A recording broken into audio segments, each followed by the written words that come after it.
اللہ کے نبی سے پوچھا گیا یا رسول اللہ مسلمان آپ کا امتی کنجوس ہو سکتا ہے؟ کہاں ہو سکتا ہے؟ آپ کا امتی مسلمان بزدل ہو سکتا ہے؟ کہاں ہو سکتا ہے؟ یا رسول اللہ مسلمان آپ کا امتی جھوٹ بول سکتا ہے؟ کہا نہیں، جھوٹ نہیں بول سکتا، جھوٹ نہیں بول سکتا۔ آپ نے فرمایا میرا امتی ہر عیب کر سکتا ہے، دو کام نہیں کرے گا، اگر میرا ہے تو دو نہیں کرے گا، ایک جھوٹ نہیں بولے گا، ایک دھوکہ نہیں دے گا۔ اگر وہ جھوٹ اور دھوکے والا ہے تو میری امت سے خارج ہو گیا ہے۔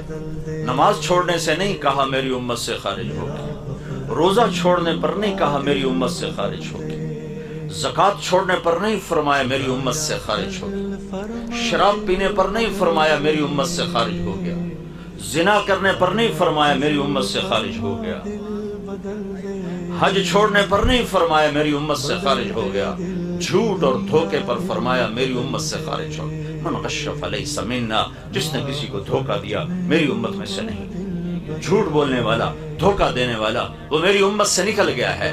تو مجھے واقعی کہہ رہا ہے 16 کروڑ میں 16 آدمی ڈھونڈنا مشکل ہو رہا ہے۔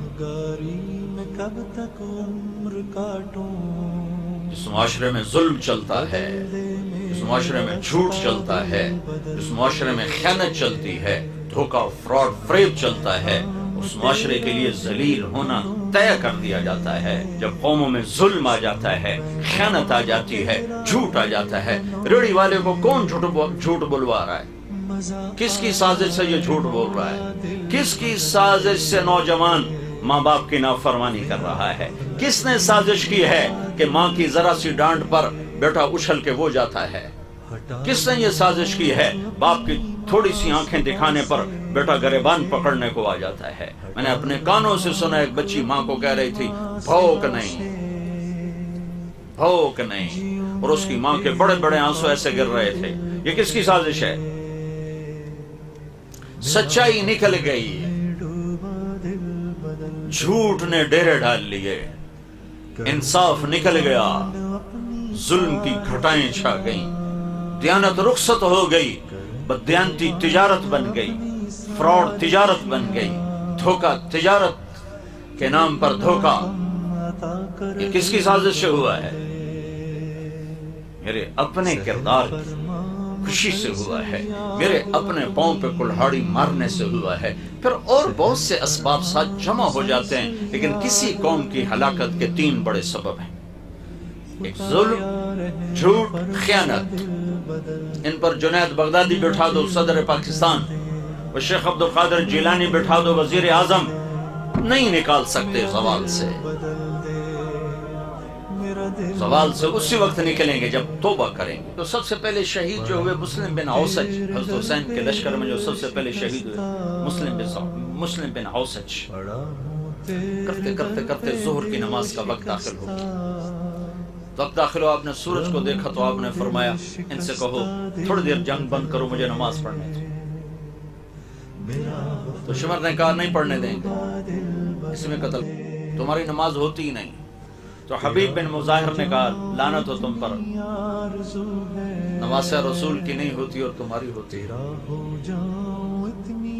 تو جب انہوں نے نماز کے لیے تلوار نہیں روکی تو آپ نے یہ نہیں فرمایا ٹھیک ہے چلو، نہیں، پیغام جا رہا ہے، ٹیلی کاسٹ ہو رہا ہے، جیسے یہ ٹیلی کاسٹ ہو، پیغام جا رہا ہے، آنے والی نسلوں کے لیے پیغام جا رہا ہے، نماز نہیں چھوڑنی۔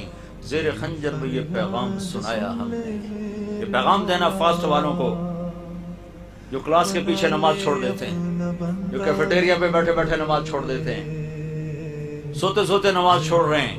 پیغام دینا ہے کیا؟ کہ آدھے نماز پڑھو آدھے جنگ کرو، پیچھے رہ کے آ گئے تھے، 10-15 تو شہید ہو چکے تھے، تو جو باقی بچ گئے تھے ان میں سے آدھوں کو نماز پہ کھڑا کر دیا۔ نہ پڑھتے، میں نے پہلے نہیں سنایا اللہ کے نبی نے کہا میں آ چکا ہوں تمہیں لینے کے لیے،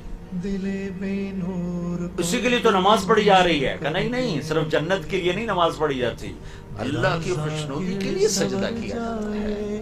جنت بعد کی چیز ہے، اللہ پہلے ہے۔ اللہ تجھے پسند ہے سجدہ کرنا، میں کر رہا ہوں، جنت دینا نہ دینا تیری مرضی، تیرے سامنے سر جھکانا میرا کام ہے، میرا کام ہے۔ تیرے سامنے ماتھا ٹیکنا میرا کام ہے. تو اگر صرف جنت کا سودا ہوتا تو نہ پڑھتے. جنت کا نہیں، میرے رب کی پسندیدہ چیز ہے سجدے میں دیکھنا اپنے بندے. تو نے اپنے نبی کو پیغام دی، تیری امت کے بارے میں تجھے راضی کر.